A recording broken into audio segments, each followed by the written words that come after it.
tout le monde et bienvenue dans une nouvelle vidéo de Comme dans ta bulle. Et aujourd'hui, je ne suis pas seule avec un format un peu particulier. Ça va pas le faire si tu me regardes comme ça et que tu rigoles. Bah ouais, bah c'était beau. Arrête de sourire. Voilà. Et bah oui, une nouvelle vidéo. Peut-être qu'il y aura d'autres formats comme ça, ou sinon ça va peut-être très mal se passer. Mais avant de savoir si ça se passe bien ou pas, on va peut-être faire un petit tour de présentation. Je suis déjà très contente, hormis là, bon, ça fait 1 heure qu'on est ensemble, etc. On rigole.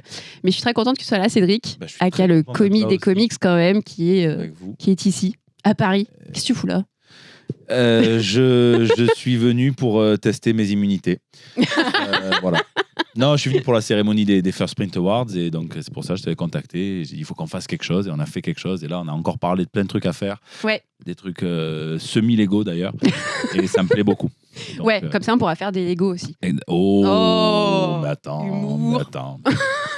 C'était PMP ou quoi? Non, mais attends. Oh non, Pardon, ça sera coupé. Hein. J'ai senti les sphincters se serrer. Désolé, j'ai prononcé le mot hanté. Il fallait pas prononcer. Exactement, c'est le mot maudit. Et à côté de toi, Patricia, aka une geek de puce, qui c'est pas la première fois qu'elle est sur la chaîne. On a déjà fait une première vidéo ensemble et on en fera d'autres assez régulièrement pour parler de nos coups de cœur. Ça va? Oui, très bien. T'es contente? Ouais. On va revenir peut-être sur le concept de l'émission. On a réfléchi à 3. L'idée, c'est qu'on va proposer 4 catégories. La lecture qu'on a lue plus de 1000 fois, en tout cas notre lecture favorite. L'auteur ou l'autrice qu'on adore. La patte graphique que l'on apprécie le plus. Et une planche qui nous a marqué. On a choisi à chaque fois, on a essayé de choisir, car certaines personnes ont eu du mal, nos catégories. Et on va faire ça un peu comme un challenge, comme un match de boxe. Chacun va s'asseoir sur ce... Ouais, mais on va se battre. Chacun va s'asseoir sur ce fauteuil et en 1 minute 30 va devoir dire pourquoi c'est cette lecture, cet auteur, cette autrice, cette patte graphique. On est chaud? Oui, toujours. Ouais. Brûlant. Ah ouais, okay. vraiment. Ok. Donc voilà, donc ça va être 1 minute 30 chacun et vous inquiétez pas, après, l'idée c'est qu'on rediscute tranquillement de ce qu'on s'est dit, de ce qu'on en pense. Voilà, ça sera un petit moment plus calme. Et évidemment, aucun des 3 n'a préparé ce qu'il va dire, donc ça va être assez drôle. Ça va être de l'impro. On a préparé un peu ce qu'on... On a préparé nos titres. Exactement. Des trucs qu'on aime, donc on sait. C'est ça. Patricia, elle a préparé du rap un peu. Elle a dit, il y en a un peu plus, je vous le mets quand même? Oui. Eh ben oui. Elle a une liste encore plus longue que celle de Schindler. Bon, après voilà, ça arrive, mais il va falloir choisir. Oui. Vous n'avez pas pris un trait. D'où le fait qu'on va devoir se revoir parce que sinon on va être beaucoup trop frustrés. Il va y avoir 3 le format de la même émission. Ça va faire un Seigneur des Anneaux en version longue à chaque fois. La liste restreinte, j'étais descendue à 10 noms, je crois. Génial. Ils l'ont fait. Un seul. Peut-être comme ça que Macron ait choisi ses ministres en fait. Il n'arrive pas. En fait. On tourne au bon moment. C'est Patricia, c'est à cause de Patricia le chaos démocratique en fait. C'est elle qui doit choisir. Non. J'ai pas, non, je suis arrivé à 10, mais j'ai pas. Bon, là, tant pis. Bon, on va rester 3 mois sans ministre alors. Comme au resto, à la dernière minute, tac. C'est ça. Oui, c'est ça, sauf si un bar à tapas, tu prends toute la carte, on connaît. Hein. Ah oui, mais ça, c'est pour ça qu'on va au buffet. Hein. Je prends une planche. C'est vrai. Alors, comment on fait pour savoir qui commence? Eh ben, on va faire un Shifumi. Vous êtes des folles, allez, bon, allons-y. Un Shifumi à 3, je sais pas comment on fait, mais allons-y. C'est le même principe. Alors, je crois qu'elle a dit qu'il n'y a pas de puits.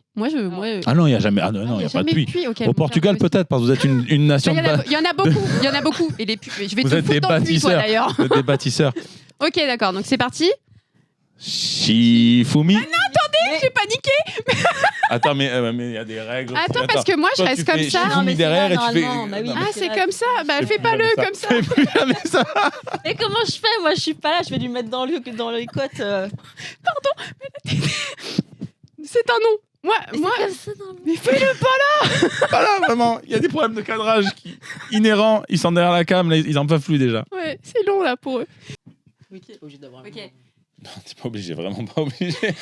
Shifumi. Bon, je crois déjà que je commence pas. Ah si, je commence du coup. Non, c'est le gagnant commence ou le gagnant choisit qui commence. Ok. Et le match est très tendu. Mais attendez, mais elles sont synchro. C'était magnifique comme on était synchro. Ouais. On se produit tous les vendredis soirs sur Paris pour des battles de Shifumi. Et on gagne notre vie comme ça. Ah, c'est moi. Oh, j'étais pas prête. Ok, et ben c'est parti. En vrai, ça va être dur. Hein. Alors, je lance le chronomètre. Bon, tu laisses voir, si tu veux voir le temps. Ouais, c'est pas grave. Je regarde le temps, comme ça me permettra de... C'est pas que tu voulais pas le voir. Dis-nous quelle catégorie. Je l'ai déjà dit, tu n'écoutes pas. C'est la lecture. Ok.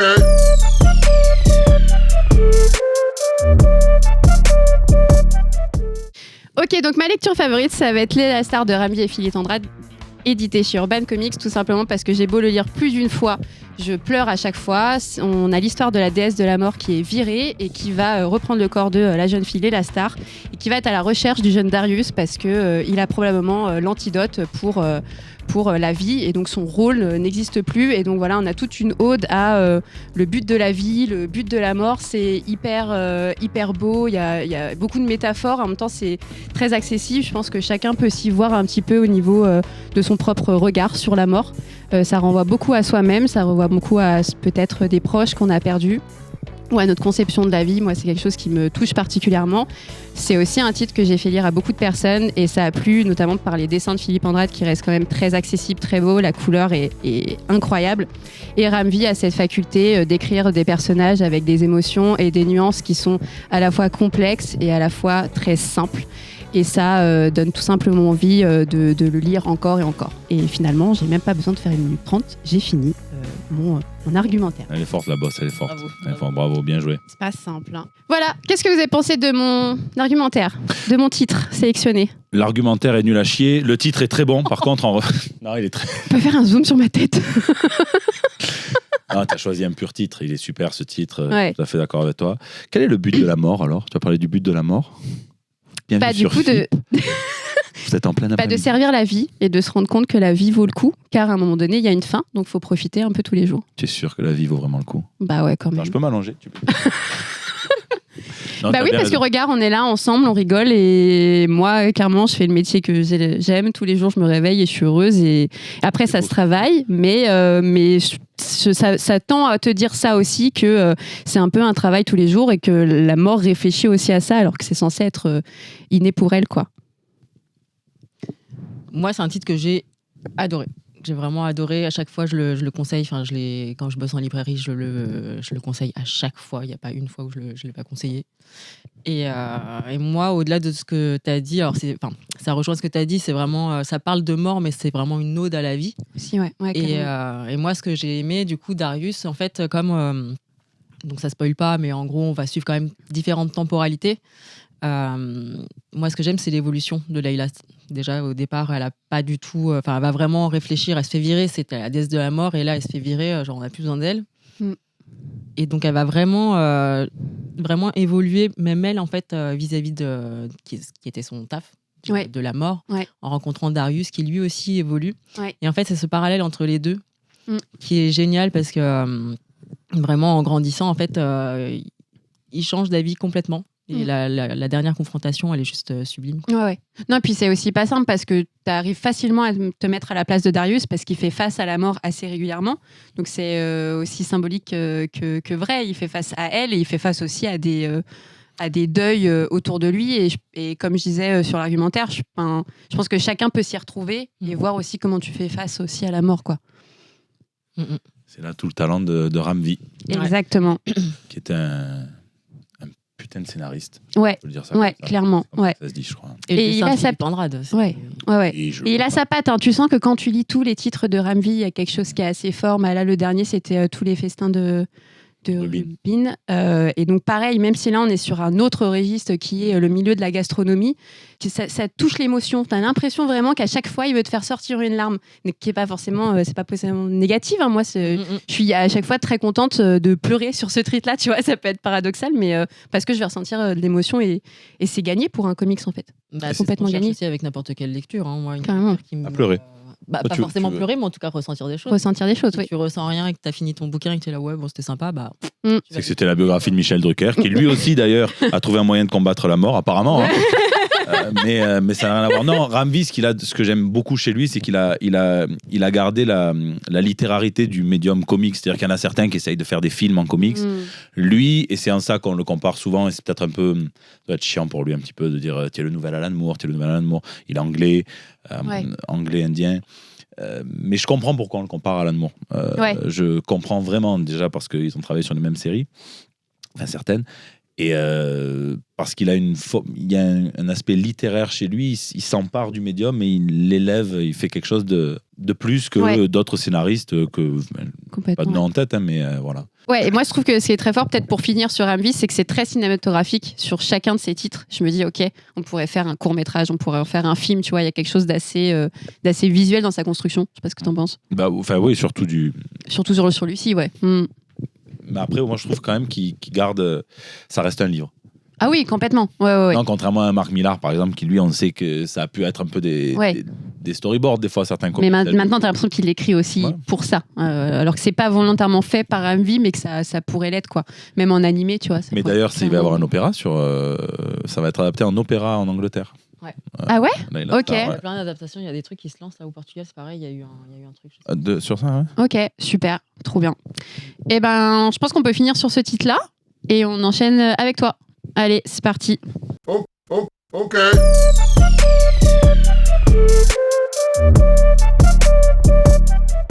J'ai choisi de vous parler de Sin City, qui est très connu, donc Frank Miller. Sin City, c'est un roman graphique. Non, je rigole. Quand je dis roman graphique, je vais planter le prépuce dans du verre pilé et je prends mes secondes pour dire ça. Non, je vous parle surtout du premier, qui s'appelle Hard Goodbye, qui raconte l'histoire de Marv, qui a le plaisir de passer une nuit avec une fille formidable, qu'il trouve beaucoup trop belle pour lui, qui ne comprend pas pourquoi elle s'offre à lui. Il va comprendre en fait que quand il se réveille quand elle se réveille pas à côté de lui, il va comprendre qu'il y a un mystère et il veut savoir pourquoi est-ce qu'elle est morte et pourquoi est-ce qu'elle l'a choisi lui et pourquoi est-ce qu'elle l'a appelé à l'aide. Et donc on déroule tout un espèce de thriller, noir, très noir, plus noir que le plus noir des romans noirs. Frank Miller, il met tous les clichés du genre, de la femme fatale aux insultes, en passant par plein de choses. C'est graphiquement merveilleux. Frank Miller, c'est quelqu'un qui a toujours cherché à repousser les limites du genre, qui a toujours cherché à évoluer, on le voit encore maintenant, il continue d'évoluer, il a fait des tests des fois qui étaient un petit peu foireux, mais ça reste quand même un des patrons du genre et un des mecs qui a vraiment fait évoluer le médium. Et pour les personnages qui sont d'une intensité folle, pour l'histoire que j'aime beaucoup, et puis faut en parler quand même de l'adaptation en film qui en a été faite par Robert Rodriguez, son chef-d'œuvre à Robert Rodriguez et à Frank Miller, je trouve que c'est un comics que je relis avec plaisir. Il y a une nouvelle traduction qui est sortie. Anthony Lovenbruck, je crois qu'il s'appelle, et avant c'était... C'est fini. Non mais attends, faut que je la cite. C'est traduit, l'ancienne était traduite par Lorraine Darrow, maintenant c'est traduit par Henry Lovenbruck, donc c'est à redécouvrir dans n'importe quelle édition, allez-y. Très bien. Bon, t'as un petit peu mangé sur tes secondes. Mais j'ai parlé de mon prépuce. Dans du verre pilé. Bon franchement très bon titre hein. Fallait ouais clairement. Vous avez vu, Ouais. une adaptation case par case. Hein. Non, mais... T'as pas vu le film? Non, pas le film. Ok. J'ai lu assez tard d'ailleurs le comics. J'ai découvert assez tard. Ok. Ah je les ai refait il y a pas longtemps parce que ça faisait un petit moment que je les avais pas vus et je trouve que ça a bien vieilli quoi. Enfin, c'est toujours d'actualité et au final, c'est un peu comme les œuvres de Frank Miller, c'est toujours d'actualité. Tu l'as très bien dit, mais il est dans son temps. Enfin, il arrive à quand même à être à la fois très politique. Pas toutes, mais voilà. Mais moi, je pense lire le PQ et je pense quand même beaucoup à Batman. Tu vois, il a quand même changé l'identité de Batman dans les années 80. Daredevil aussi. Enfin, moi, c'est comme ça aussi que je me suis lancée dans Daredevil. Moi, j'ai commencé avec Bendis et ensuite, je suis allée découvrir tout Frank Miller et là, j'ai pris une claque et en fait, j'ai compris que c'est grâce à lui qu'il y a Elektra, grâce à lui qu'il y avait quasiment tous les méchants, qu'il a fait la main. Et tu te dis, bon, ok, le gars, il pèse, quoi. Clairement. Surtout, il a cette espèce de volonté de ne jamais cesser de travailler sur son art, de le faire évoluer. Il y a tout un très bon bouquin de conversation avec Will Eisner, qui était un autre des grands patrons du comics qui venait avant lui. Donc, il est dans cette espèce de passage un peu transgénérationnel. Je pense que maintenant, un peu moins. Oui. Mais bon. Tu l'avais lu la biographie Jean-Marc Lenné. Ouais, qui est assez intéressante, hein, qui revient pas mal sur tout son parcours, toutes ses œuvres qu'il a pu écrire, ses influences et tout. Franchement, c'est intéressant. Il y avait aussi une autre biographie d'Alan Moore aussi qui était bien. Je pense que ça doit être la même maison d'édition, mais malheureusement, je n'ai plus en tête et je m'excuse auprès. Les moutons électriques, c'est Jean-Marc Lenné, c'est les moutons électriques, et la maison Alan Moore, je crois que c'est. Non, Alan Moore, ça doit être c'est peut-être Hachette ou quelque chose comme ça. Ouais. Mais ok, un petit mot sur Sin City. Je te disais, moi, j'ai pas vu le film pour le coup. J'ai lu le comics assez tard. Et comme tu dis, hein, c'est complètement contemporain. Je l'ai vu il y a pas longtemps. ni au niveau du dessin, ni au niveau du scénar, Mm. ça bloque. Enfin, c'est vraiment génial. Mm. Tu le lis, tu dis, bon, ok, je comprends pourquoi c'est Ouais. une masterpiece. Puis je pense qu'on était quand même un peu obligés. Enfin, l'un de nous trois devait citer Frank Miller à un moment. Oui. Bah après, on va pas parler d'Alan Moore, mais on va en parler maintenant. Du coup, on commence à Mais citer tous les gens. Non, mais Tous les oui. gens, Non, t'en as mais oublié de c'est. citer. Ouais. Mais j'avais aussi. Enfin, on en parlait en off, mais sur la lecture, je pensais aussi à Watchmen parce que ça m'a énormément marqué. Je suis une partisane quand même que le film n'est pas trop mauvais. J'aime bien quand même. La série aussi est sympa. En tout cas, la nouvelle série qu'il y a eu. Mais ouais, Watchmen, c'est quand même indémodable, quoi. Ok. Et ben, c'est à ton tour. Mhm. T'es prête? Au talent. Ok.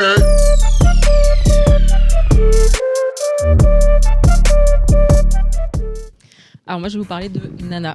Est-ce que vous avez lu Nana? Non. Non, ni l'un ni l'autre. Alors, j'en parle tout le temps, mais je me suis dit c'est forcément cette lecture dont je vais parler parce que c'est la lecture que je relis au moins une fois par an, ou en tout cas que je refeuillette tous les ans. Il y a 21 tomes, donc vraiment je l'aime cette lecture.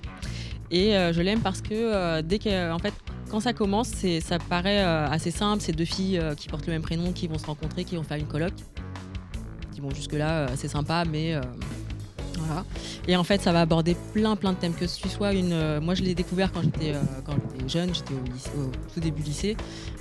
Tu peux le lire tout début lycée, tu peux le lire aujourd'hui, tu peux le lire en tant que femme, en tant qu'homme. Ça parlera à tout le monde, tous les thèmes qui à l'époque, parce que c'est quand même assez vieux, à l'époque étaient déjà abordés, qu'on retrouve aussi aujourd'hui beaucoup, tels que le féminisme, le viol, les drogues, les relations conflictuelles et toxiques, etc. Génial, c'est léger. C'est très léger, mais il y a beaucoup d'humour. Donc c'est hyper beau, en fait, ça va vraiment être des belles histoires d'amitié, d'amour, de trahison, mais de tous les thèmes assez classiques, on va dire, mais traités de telle manière que c'est vraiment hyper prenant, toute la façon dont c'est raconté, et même si tu t'identifies pas au personnage, parce que c'est quand même des caractères assez particuliers. Il a dépassé, j'ai le droit de dépasser.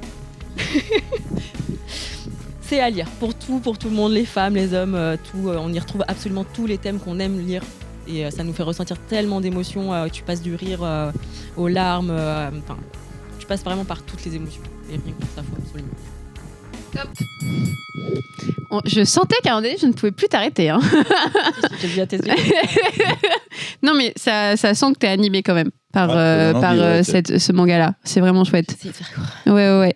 Non, mais ça a l'air intéressant. J'avoue que je sais que c'est culte, mais je suis jamais tombée dedans. J'ai une amie qui est fan. Tu vois, c'est un titre qui n'est pas terminé parce que l'autrice n'a jamais fini. Il doit manquer 2 tomes, 3 grand maximum pour que l'histoire soit terminée.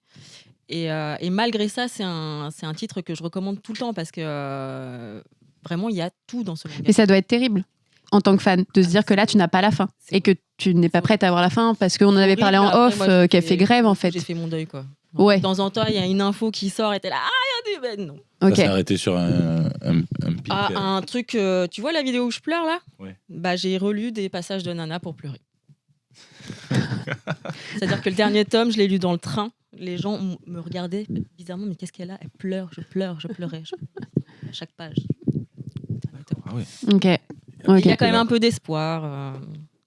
Voilà. Bon, il se passe des choses tragiques, c'est pas un truc à l'eau de rose, mais il y a plein de belles choses, il y a plein de belles valeurs, il y a des belles trahisons, mais qui montrent aussi ce que c'est la vie. Et, Qu'est-ce qu'une belle trahison? Après le but de la mort, c'est une trahison. alors, C'est vraiment une première partie de vidéo très deep. Hein. Bah oui, attends. Ouais, on est vraiment. Ouais, mais en même temps, c'est ça. Mais je te dis, vraiment, là, effectivement, je parle que des choses un peu tristes, etc. Mais il y a tellement de belles choses aussi qui Oui. sont mises en avant. Non, mais c'est vrai, il y a une fonction. La trahison, il y a un philosophe marseillais qui s'appelle Jules qui le dit. Hein. Oh là là, tu sais qu'au tout début, j'étais très concentrée en mode ah bon, putain, vas-y, je connais pas le philosophe. Jules, il parle de Mr. Jules. ces putes qui l'ont trahi, ce genre de truc. Je le dis pas en termes philosophiques. Hein. J'ai Oui. jamais écouté une musique de Jules. Bah, c'est arrivé à mon oreille, mais non. Oh là là. Même- Ok, pardon. On va peut-être arrêter de parler de Marseille. Hein. Lisez Nana.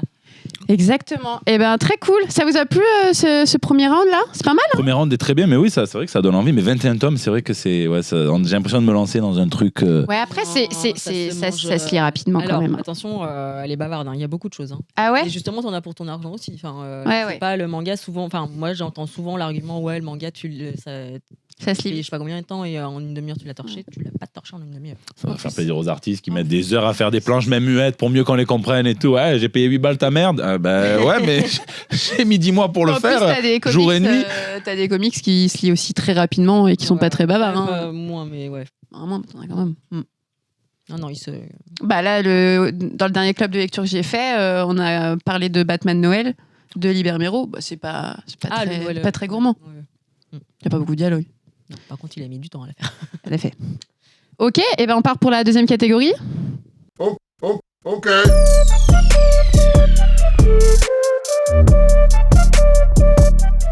Bon, j'aurais pu citer Ayazawa, parce que j'adore absolument toutes ses œuvres. Il n'y en a pas une qui a jeté. Enfin, tout est parfait. Mais pour changer un peu, je vais rester dans le manga. Je vais rester dans le manga et je vais partir sur du très glauque, du Inyo Asano. Inyo Asano, c'est l'auteur notamment de Bonnie Poon Poon qui m'avait complètement retourné quand je l'ai lu. En fait, tout ce que j'ai lu de lui, à chaque fois, ça va vraiment, pareil, traiter encore le côté humain, mais les côtés sombres, les parties que tu n'aimes pas forcément montrer. Il va se mettre même lui-même à nu dans certains de ses mangas. Même si c'est pas lui, on sent quand même qu'il y a des parts de lui qu'il met dans le manga. Et ce qui est vraiment intéressant, alors c'est vraiment très dur, hein, ces mangas pour le coup, je le conseille pas à tout le monde. Parce qu'il faut vraiment être accroché, c'est quand même très sombre, il y a vraiment des thèmes très durs qui sont abordés, mais c'est fait de telle façon, vraiment, il te montre l'humain dans ce qu'il peut avoir de plus sombre aussi, mais avec toujours une petite lueur d'espoir, et son dessin, il est superbe. Encore une fois, c'est un mélange de... alors il a notamment les paysages et tout, ça va être très réaliste, et en même temps, il a ce côté très manga, mais vraiment beau. Donc... Waouh, j'ai fait 1 minute 30. Même un peu moins d'1 minute 30. Incroyable, incroyable. Elle est rodée, c'est Même fou. si j'ai vu le regard d'Alex qui était là. Ah non, mais après, c'est pour toi. Hein. Si, même moi, j'ai senti le regard. J'étais pas devant, j'ai senti le regard. Apparemment, je suis dictatrice, donc je reste dans mon rôle. Non, mais c'était très bien. Très bien. Donc, Pareil, bon bah toi non plus, tu n'as pas lu. Moins de blagues, alors. Ça là, t'as dit c'est triste, mais il y a des blagues. Ouais. Non, là-dedans, il y a plein de blagues, il y a beaucoup de choses belles. Inyo Asano, non, c'est pas... C'est pas un Donc, blagueur quand on déprime. Il faut quand même être dans Ouais, des bonnes exactement. dispositions. Oui. Ok, Ouais, ok. ouais, Non, mais c'est bien de le dire quand même. vraiment- Attendez, c'est rare quand même qu'on dise avant de lire un manga, enlève tes lacets quand même. Là, c'est ça que vous êtes en train de me dire au Bah, final. limite. D'accord. ok. En tout cas, oui, ouais. si t'es pas... c'est pour ça que... Quand j'ai T'es beaucoup pas bien parlé- émotionnellement, je pense que ça Ouais. peut te Non, toucher, non, ouais. ouais, ouais. Comme des films ou des Complètement. musiques. Ça peut pas aider au contraire à. Non, je pense que ça va tellement profondément dans le noir dans certaines de ses œuvres. Donc en gros, moi, ce que j'entends, c'est si tu es bien, ça va te mettre mal. Non, Bah non, justement. non, si si t'es bien. non, Tu parce conseilles que des lectures du diable. Les histoires restent belles. Les histoires restent belles et la construction de ces personnages sont vraiment à chaque fois hyper intéressantes. Quoi. L'évolution de ces personnages en peu de tomes à chaque fois finalement. Il arrive vraiment à développer ces personnages, à te montrer toutes les facettes. Ok, C'est vraiment magnifique, ouais. ok. Mais Et donc de lui, le top, c'est Poon Poon, c'est ça enfin, ce que tu comptes. pour moi, c'est Bonnie Poon Poon. Il a fait que des trucs comme ça dans le même registre ou tu peux trouver un truc un peu plus. Alors, je sais pas si c'est sorti en France quand j'ai été à Barcelone là il y a quelques mois. Oui. J'ai trouvé un manga que j'avais pas vu ici. Alors du coup, je l'ai pris, mais ça se trouve il est sorti ici, je ne sais pas. Et c'est complètement barré. Pour le coup, effectivement, on n'est pas du tout dans un truc réaliste, sombre, etc. Ah. Mais Donc il y a du multi-choix. à chaque chapitre, il y en a un qui clame. Eh ben voilà. hein. Mais c'est fait Ça se fait pas. d'une façon assez marrante. Très fun. La Ouais. mort un peu fun. Ouais. Quel est le but de la mort? Fun.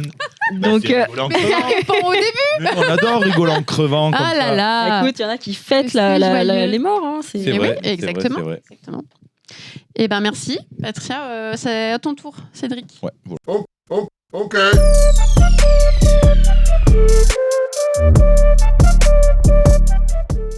J'ai choisi de vous parler. Attends, j'ai même pas lancé le chrono. Mais je m'en fous du chrono. Tiens, regarde, je lance moi. Tiens, allez. J'ai choisi de vous parler de Bill Watterson. Du coup, je vous parle indirectement de Calvin et Hobbes, l'auteur de Calvin et Hobbes, donc scénariste et dessinateur.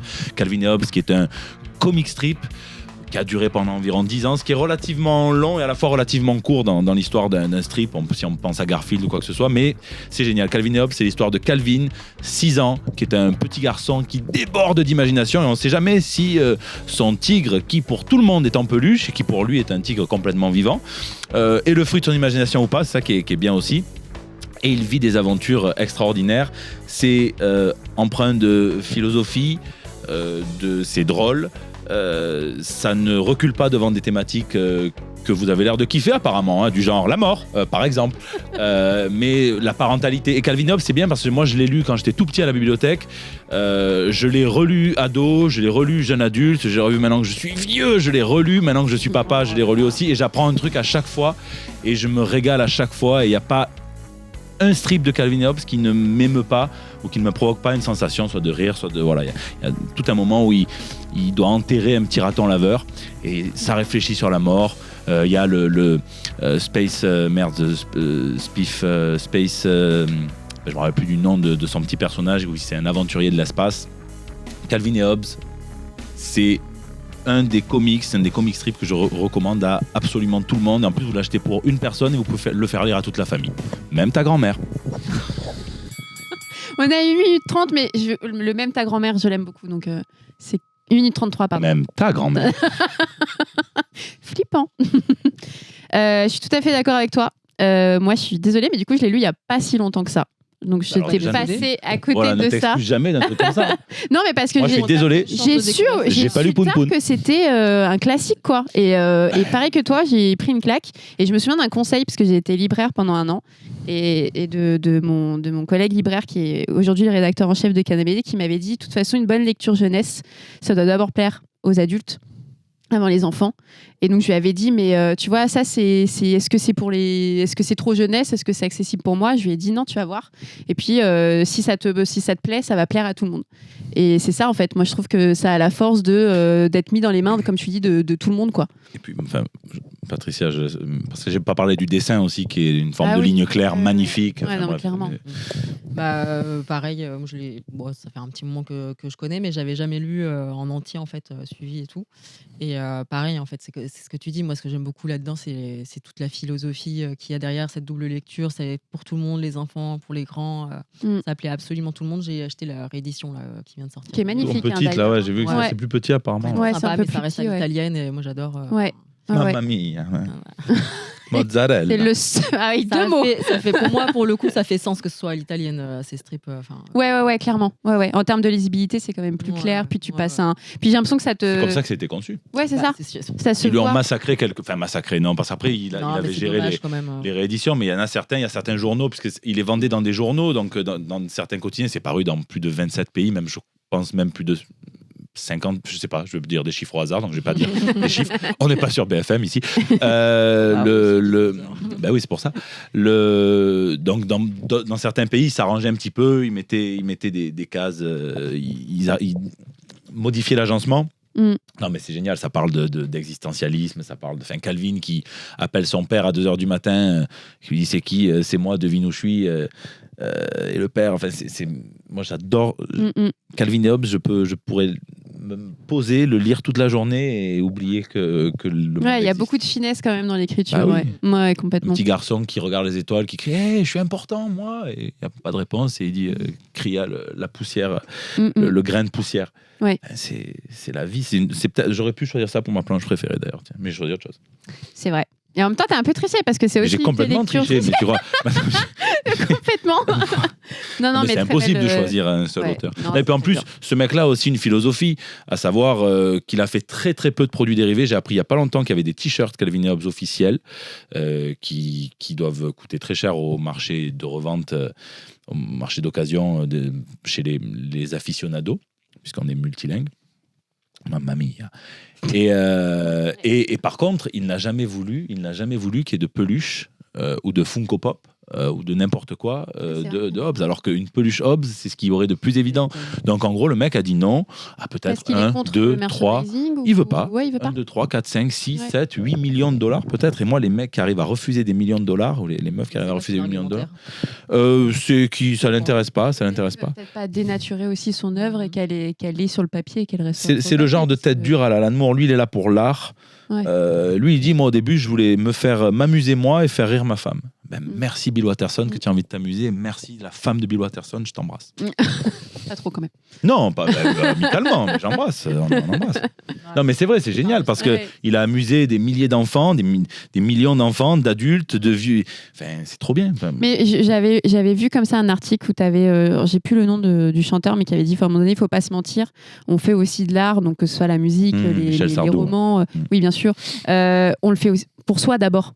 Enfin, faut pas non plus être égoïste en se disant je veux toucher le cœur des millions de personnes. Si au final il y a l'objectif qui est atteint, tant mieux. Tu te retrouves moins seul. Mais je pense que même nous, quand on crée du contenu, enfin moi je fais ça que pour moi. Ouais, voilà, mais uniquement parce qu'on est égoïste. Ah oui. Non, mais c'est d'abord pour te satisfaire toi. C'est un plaisir qui est personnel. Vu l'investissement Vaut le mieux, temps qu'on vaut mieux. prend, et des fois le peu d'argent qu'on a en retour, c'est quand même pour soi. Et après, évidemment, quand c'est réceptionné et quand la réception elle est là, c'est encore mieux. Donc voilà. Et ben c'est à moi. Ok.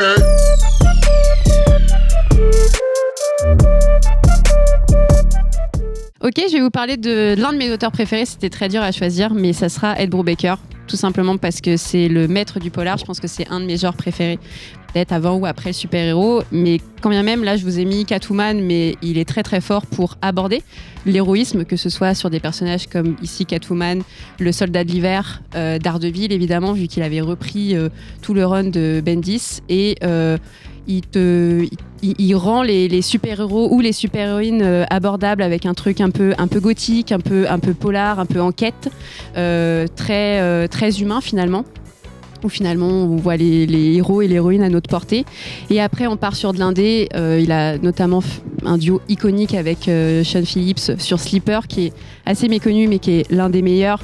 Ensuite ça part sur Fatal, sur Criminal, sur Fondu au noir, sur Reckless. C'est simple, à chaque fois que je vais être Brubaker, je me dis que c'est gage de qualité parce que je sais où il va, je sais qu'il s'associe souvent avec des dessinateurs de talent, et donc l'univers est comme je l'aime, c'est sombre et en même temps il y a de l'émotion et il y a tout ce qui est enquête, et les personnages évoluent au fur et à mesure, et Ed Brubaker arrive à me plonger dans des univers des fois où je m'y attendais pas, sur du Reckless avec un personnage qui est peut-être pas très accessible, et il arrive à te le rendre proche, à te le rendre humain, et c'est la force de cet homme-là. C'est vrai? C'était bien? C'est quoi ça, le maître du temps, la maîtresse du temps? Ouais, je travaillais chez Fort Boyard. Oui, c'est bien, je sais, je t'ai vu. On est la tête de tigre. J'ai cru qu'il allait me dire que c'était moi le père Four. Je t'ai vu quand tu es une mauvaise personne. Ouais, mais c'est dur parce que j'avais encore plein de titres en tête. D'accord, moi je parle et Mais non, lui. Non, mais c'est vraiment particulier pour moi, Ed Brubaker. Un peu à l'image, je triche, mais Jeff Lemire, je voulais en parler aussi parce que. J'ai regretté de pas avoir parlé de Tom King. Ouais. À Tom King, il y a des titres qui me parlent moins, mais il y a des titres qui me parlent moins sur Tom King. Mais là, j'ai l'impression qu'à chaque fois, Ed Brubaker fait mouche. Il y a peut-être un que j'ai moins aimé, mais apparemment, c'était un. Le dernier, c'est. Là où gisait le corps, non. La maison des. La maison des impies. Ouais. La maison des. Ouais. Des impies, ouais, c'est ça. House of the Unholy. Ouais. Un peu moins, ouais, celui-là, pareil. Il est. Brubaker, c'est quand même un titre un peu moins bon. C'est ça. Ça reste meilleur C'est ça. que beaucoup de choses. Ouais. Moi, c'était scène de crime que j'avais pas forcément. De crime, là où gisait le corps, alors. Non, c'est pas celui-là. Non, c'est un autre. Ouais, attends, j'ai pas le bon titre. T'avais là où gisait le corps. Ah non, tu sais, la couverture, elle est toute en noir. Ah, c'est Fever Dream. Ah, voilà. Fever Dream. Ça, je pense qu'on n'est pas encore au bon âge. Je pense qu'il faut le lire à la cinquantaine. Ouais. Parce que ça raconte une crise de la ouais. cinquantaine, j'ai l'impression. Mais j'ai l'impression qu'il radote. Tu vois, c'est-à-dire que le fait que ce personnage-là, voilà, qui a 50 ans et qui est pas bien dans sa peau, et qui se retrouve dans une enquête un peu morbide, il l'a raconté dans d'autres histoires, mais mieux. Tu vois ce que je veux dire? Donc j'ai l'impression que c'était un peu. C'est criminal. C'est qu'il s'ennuyait. Ouais, voilà, il y avait quelque chose comme ça. De Philippe et Brubaker, c'est criminal. Ouais, criminal. Fatal aussi, je suis complètement fan. Mais moi, vraiment, criminal reste ouais. un truc hors super-héros. parce que son Daredevil est fou. Ouais.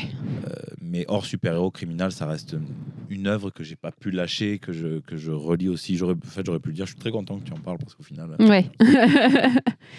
Non, puis moi, c'est pas pour citer Catwoman là, c'est une Catwoman que j'aime beaucoup, qui n'empêche pas énormément de run à elle, qui a eu un run dernièrement sur Joelle Jones, et même si c'est une artiste que j'aime beaucoup, j'ai l'impression qu'elle a pas bien saisi le personnage, et je trouve que là, de proposer Catwoman avec un détective privé, de la ramener à quelque chose de plus terre à terre, de pas forcément proposer un Batman, de pas jouer dans la facilité, d'aller vraiment dans les rues de Gotham, c'est là aussi la force de Ed Brubaker, donc c'est aussi un peu pour faire un petit mot sur Catwoman. Darwin Cook aussi quand même là. Darwin Cook, évidemment. Mais c'est ça. On parle de l'auteur, c'est vrai. Ouais. Non, mais c'est ça aussi, c'est ce que je disais. Enfin, Darwin Cook, Sean Phillips, j'ai l'impression qu'à chaque fois il y a une fusion qui marche extrêmement bien. Donc voilà, Ed Brubaker. Et là où j'ai été étonnamment, pas forcément déçu, mais surpris, c'est qu'il a fait une série Ed Brubaker qui s'appelle, je ne sais plus comment elle s'appelle, une série en 10 épisodes, c'est sur Amazon, je crois.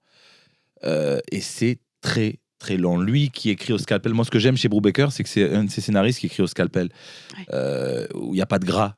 Tu vois, c'est-à-dire que c'est ce que j'aime chez un mec comme Thomas Harris, là, qui a fait Le Silence des agneaux et tout ça. J'aime quand c'est écrit, qu'il n'y a que ce qu'il faut, et les comics encore plus, parce qu'on a besoin de ça. On a une place limitée, et donc et un temps limité avec un tout temps ce qu'on a à limité, dire. non, mais une place limitée, je te parle de créateur. Le créateur a oui. une place limitée dans les bulles. Oui. Et la série, chaque épisode fait 1h30. C'est long à en mourir. Apparemment, on m'a dit que c'était le co-auteur. Enfin, bon. Donc c'est étonnant. Mais j'attends avec impatience Criminal, en tout cas, qui. Il y a autre chose aussi où Ed Brubaker s'est illustré, c'est sur la série Batman The Cape Crusader qu'on a eu sur Amazon, où il est sur, en tout cas, l'écriture de quelques épisodes. Et là, c'est pas du tout juste la vision de la fan, c'est que ça se voit. Ça se voit que là, il y a la patte d'Ed Brubaker, ça se voit qu'il y a le côté un peu plus. Ouais, je le répète, parce que c'est vraiment le maître mot sur cet auteur-là, le côté un peu polar, le côté un peu froid, un peu rigide, très détective, qui maîtrise très très bien. Et juste pour finir, une des dernières séries là qu'il a fait, c'est Friday, qui est chez Glénat. Et ça, c'est incroyable. Là, j'ai fini le tome 3. Il a gagné le prix jeunesse des First Print Awards, d'ailleurs. Ah, trop bien. Ça sort pas ce soir, la vidéo. Ça sort pas avant ce soir. On peut le dire. Non, et c'est mérité. Vraiment, je suis contente. Je suis vraiment contente. Donc, Ed Brubaker, lisez Ed Brubaker. Eh ben, on a fini auteur et autrice. Tu appelles encore? Mais oui, je te le prête. Et c'est la fin de cette première partie. Merci de nous avoir suivis. On a débattu du coup de la lecture et de l'auteur ou l'autrice qu'on a préféré. Et je vous invite à aller voir notre seconde partie. Je vous dis à bientôt.